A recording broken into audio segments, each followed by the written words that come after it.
Hello welcome to Sahasra's cute స్పాక్ channel. బెంగళూరులో నా డే 2 వచ్చేసి మార్నింగ్ అంతా కూడా నా ఫ్రెండ్స్ తోటి స్పెండ్ చేశాను. ఆ వీడియోనైతే ప్రీవియస్ వీడియోలో చూడొచ్చు. నేను ఏం చేశాను, నా ఫ్రెండ్స్తో ఏం చేశాను అనేది నేను నా ప్రీవియస్ వీడియోలో పెట్టాను.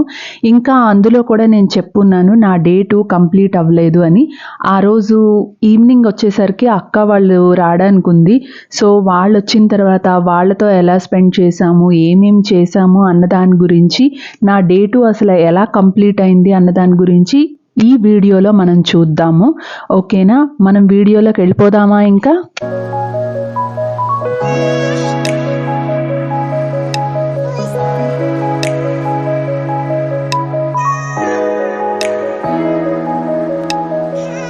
ఆ రోజైతే అక్క వాళ్ళు వచ్చేసరికి ఈవినింగ్ అయిపోయిందనమాట. సో ఈవినింగ్ డైరెక్ట్గా మా హోటల్కి వచ్చారు. దాని తర్వాత వాళ్ళు షెరటాన్కి వెళ్ళారు. వాళ్ళ స్టే వచ్చేసి షెరటాన్ అనమాట. సో కాసేపటి తర్వాత వాళ్ళు ఫ్రెష్ అయిన తర్వాత మేము కూడా వాళ్ళతో పాటు జాయిన్ అయ్యాము. అయితే జాయిన్ అయిన తర్వాత that was completely a fun day అనమాట. మరి వాళ్ళకి ఎలా అనిపించిందో నాకు తెలియదు, కానీ నాకైతే చాలా ఫన్ డే. ఎందుకు అంటే నాకు రీల్స్ అలవాటు ఉంది, కానీ వాళ్ళకి అంతగా రీల్స్ అలవాటు లేదు. నేను ఫోర్స్ఫుల్గా వాళ్ళ చేత రీల్స్ అయితే ఫుల్గా చేయించాను. యాక్చువల్గా మా అక్క బావగారు ఇద్దరు అయితే చాలా ఈజ్తో పార్టిసిపేట్ చేశారు. నాకు చాలా సరదాగా అనిపించింది. సో ఆ రోజు వాళ్ళ చేత అయితే నిజంగానే చాలా వాళ్ళని కష్టపెట్టాను. ఎన్ని రీల్స్ చేయించానో వాళ్ళ చేత, ఆ రీల్స్ కూడా నేను పోస్ట్ చేశాను. సో ఈ రీల్స్ అన్నీ కంప్లీట్ అయ్యేసరికి డిన్నర్ టైం అయిందనమాట. యాక్చువల్గా అక్కలు కూడా చాలా టయర్డ్ అయిపోయారు. సో మేమైతే డిన్నర్కి స్టార్ట్ అయ్యాము. సో అక్కడ నియర్ బై చుల్కీ ద దాబా అనేదో పంజాబీ దాబా ఉంది. దాని అంబియన్స్ అయితే కొంచెం వెరైటీగా ఉన్నాయి. మేబీ పంజాబీ స్టైల్లో ఉన్నట్టుంది. నాకైతే చాలా డిఫరెంట్గా అనిపించింది ఆ అంబియన్స్ అన్నీను.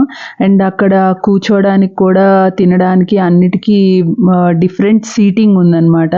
వీళ్ళైతే మంచాల మీద కూర్చున్నారు. వీళ్ళిద్దరూ మేము మంచం మీద కూర్చొని తింటామని తిన్నారనమాట. సో ఆ రోజు నైట్ అయితే అక్కడ డిన్నర్ అయితే ఫినిష్ చేసి మళ్ళీ షెరటాన్కే వెళ్ళాము. షెరటాన్లో కాసేపు షెరటాన్ ఎలా ఉంది, ఆ హోటల్ ఎలా ఉంది, కాసేపు ఎక్స్ప్లోర్ చేశాను.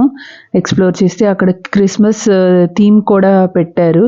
సో కొంతసేపు అవన్నీ చూసేసి ఆ తర్వాత మళ్ళీ రూమ్కి వెళ్ళిపోయాము. అక్క వాళ్ళ రూమ్లోకి వెళ్ళిపోయి కాసేపు వాళ్ళతో కూర్చొని నైట్ స్పెండ్ చేద్దామని అక్కడే కూర్చున్నాం అనమాట.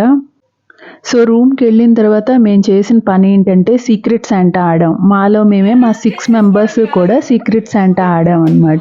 సో నేను ఆ సీక్రెట్ శాంటా ఎలా ఆడతాము, ఎలా గిఫ్ట్స్ పంపించాలి, సీక్రెట్ శాంటాలోని శాంటా ఎవరో చెప్పకూడదు, ఆ రూల్స్ అండ్ రెగ్యులేషన్స్ అన్నీ కూడా నేను ఎక్స్ప్లెయిన్ చేస్తున్నాను. ఎందుకు అంటే మా బావగారికి సరిగ్గా తెలీదు. సో అందుకని నేను ఎక్స్ప్లెయిన్ చేస్తున్నాను. ఆయన అన్నీ కామ్గా వింటున్నారు. సో రూల్స్ అన్నీ చెప్పేసిన తర్వాత ఇంకా చిట్టీలు వేసామన్నమాట. ఎవరి పేరు ఎవరికి వచ్చిందా అని. సో చిట్టీలు వేయడం, చిట్టీలు తీసుకోవడం, ఎవరెవరికి సీక్రెట్ శాంటాలు వచ్చాయో వాళ్ళకి గిఫ్ట్లు పంపించడం, మేము గిఫ్ట్లు రిసీవ్ చేసుకోవడం అన్నీ అయిపోయాయి. సో అలాగా నా డే 2 బెంగళూరులో అయితే నా ఫ్రెండ్స్ తోటి అండ్ మా సిస్టర్ వాళ్ళ ఫ్యామిలీతోని అందరితోటి హ్యాపీగా అయిందనమాట. సో ఇంకా డే 3, డే 4లో కూడా ఏ ప్లేసెస్ ఎక్స్ప్లోర్ చేసామో ఆ వీడియోస్ కూడా ఉన్నాయి. సో ఆ వీడియోస్ని మనం నెక్స్ట్ వీడియోలో చూద్దాము. అంతవరకు బాయ్ బాయ్.